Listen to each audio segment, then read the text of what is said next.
And he turns around and looks at the Creator and says, yeah. And he says, get your own dirt.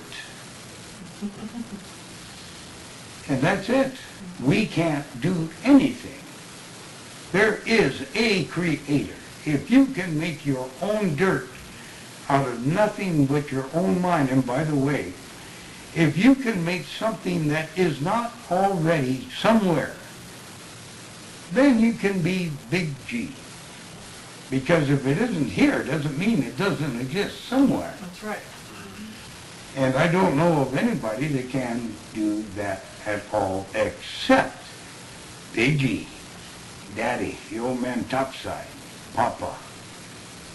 And it's really cool. So you're not God. I don't care what you think you are. You are a liar, and you are listening to liars, and you are listening to the biggest liar of all, Lucifer, who loves to tempt you to think these thoughts. And you're pretty dang stupid to think it. And, atheists. Let me get on to atheists. I love atheists. I love them. I find that when I'm with an atheist in time, they finally admit that there's a Creator. That's as far as I'll go, but they finally admit it. Again, the Scripture said all are born with the inborn knowledge there is a one God. They're born that way. How they get into that track of there's no God, it could be the way they're raised by mom and dad, or thought it up and fed it to them, or whatever reason. Generally, I find these non-God people are people that have prayed to God, told God, don't let mom die or whatnot.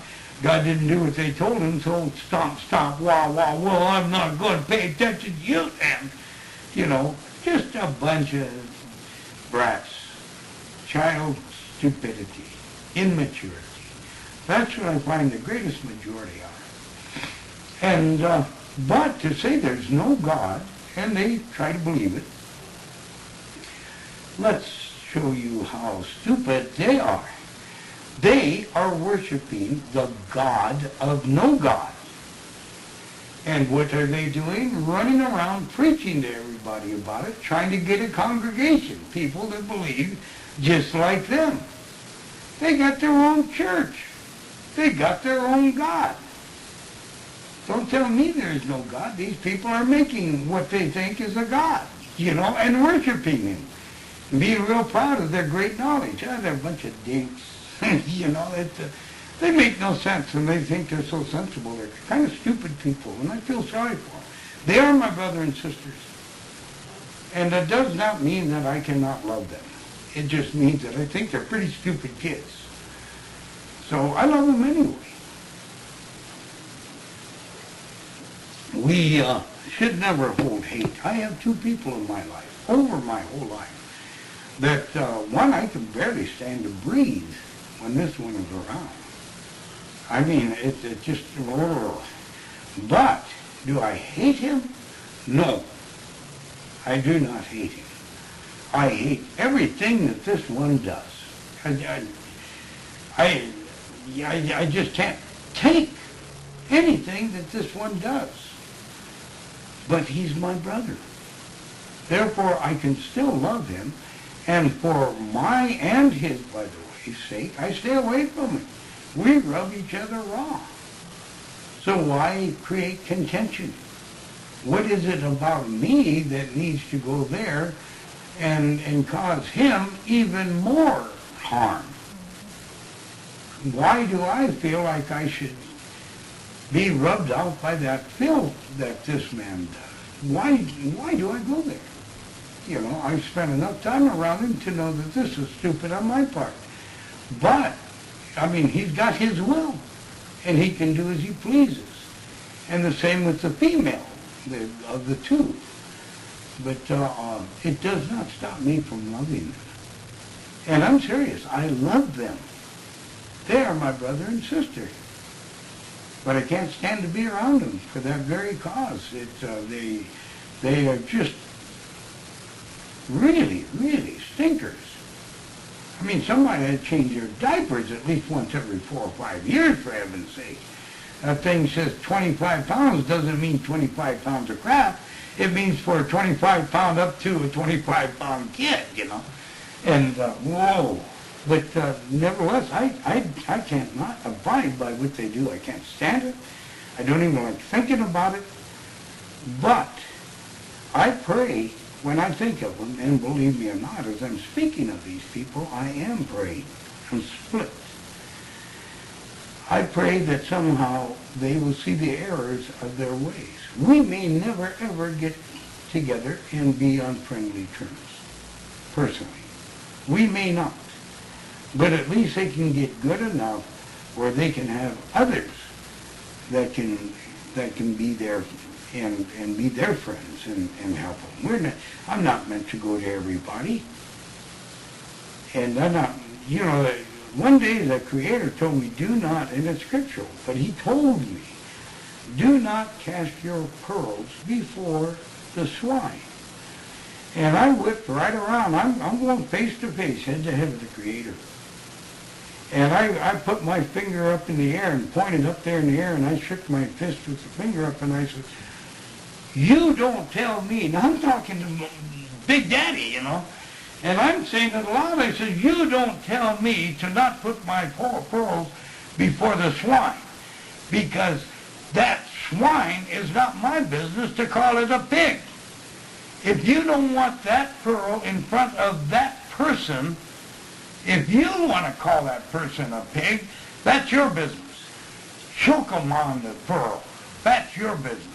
But my business is that pig, if that's what that is, belongs to you and me. It's my brother or sister, however the case. I'm putting my pearls down. You don't like it, Pop? Talk to me later about it, or choke them on. But don't tell me not to do that. I am not you. I do not have the right, the authority, to call somebody a dang swine. I don't think I do. I might be wrong, and I'll pay for being wrong. I chewed Pop's butt out, and I haven't heard from him since over the same thing. But frankly, I did feel something, a smile. And I mean, I jumped right on him. I did. He just upset me. He just upset me. Maybe he did that and said that because he wanted me to do what I did to confirm to him that this is truly how I feel. Maybe. I don't know. Speculation. One doesn't fight the Creator. Not get away with it. And I can't say I won. I can't say I lost. I told him truthfully. And I told Pop off. And I think I did right. But that's the way I felt. And I still to this day feel the same way. I'm not going to hide it just because I tickle Papa's back. You know, love, Papa, love, Papa. And by the way, Papa, I'm not going to tell you I ate your cookie. Ha, ha, ha. You know, bull. You don't do that to the Creator. So there is one instance, I'm not sure if I was right or wrong, but I stay with it, that these pearls, it's up to the Creator to tell me, these people choke on that pearl because you're a swine. It's not up to me. I'm not the judge. So, anyway, it's something that everybody will have to make their own decision on. You know, Christ, Mr. Nice Guy, well, he took his tie off of his robe and went around beating the money changers and stuff in the temple. And he'd do that today, believe me. He's in jail, he's sued, he's spending prison time, whatever, you know, or carted off to an insane asylum. He can't do that. He cannot get away with that today. But he got away with it then. And it was called righteousness, you know, his love of the Father's house. I got a love of the Father's house too. And I have had that same anger once in my life. And I did not go off and start hitting anybody with a soft rope. But the lady that caused it meant very, very well. But nevertheless, she saw what she was doing really offended me. And I've never had that self-righteous before that. I mean, I'm not self-righteous, but of self